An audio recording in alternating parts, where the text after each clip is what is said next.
En France, plus de 1700 km de côtes sont impactés par l'érosion marine.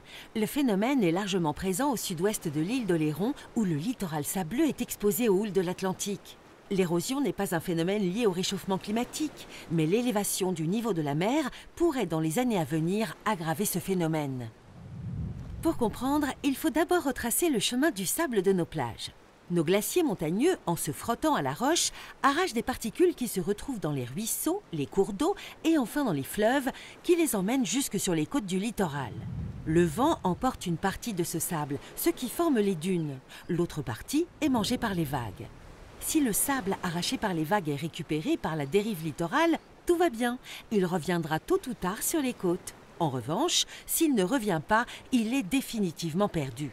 Depuis 2000 ans, il part plus de sable qu'il n'en arrive. Il y a de moins en moins de glaciers et les hommes ont aménagé le cours des fleuves, c'est l'endiguement. Les cours d'eau transportent donc moins de sable et les aménagements tels que les ports bloquent aussi la dérive littorale qui empêche la distribution du sable sur les côtes. Résultat, la plage se creuse et la mer avance. C'est l'érosion. Malheureusement, on ne peut pas arrêter l'érosion, on ne peut que la ralentir. Par exemple, pour protéger son littoral, l'île d'Oléron favorise des solutions qui utilisent uniquement des éléments naturels. Vous avez sûrement déjà vu sur les dunes ce type de plante, l'Hoya. L'Hoya est dotée d'une forte capacité d'adaptation et est très résistante aux aléas climatiques. Plantée sur plus de 8 hectares, elle permet, grâce à son long et dense réseau racinaire, de maintenir les amas de sable entre ses racines et ainsi de conserver la dune. Les barrières en bois, situées autour de l'Hoya, sont appelées ganivelles. Installées sur plus de 14 km, ces piquets sont disposés devant ou sur les dunes afin de réduire la vitesse du vent qui les traverse.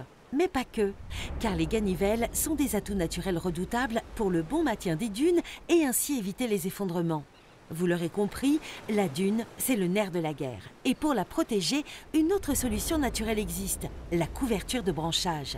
De manière à emprisonner le sable et combler les manques liés au vent, des branches de genêt sont déposées afin d'apporter des nutriments pour pouvoir y planter par la suite de l'Hoya.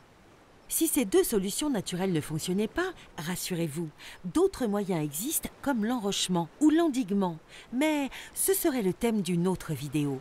Cette stratégie naturelle porte ses fruits, puisque l'entretien des dunes mené depuis 2014 a conduit à une diminution de 13% du nombre de formes érosives observées et une baisse de 52% des surfaces impactées.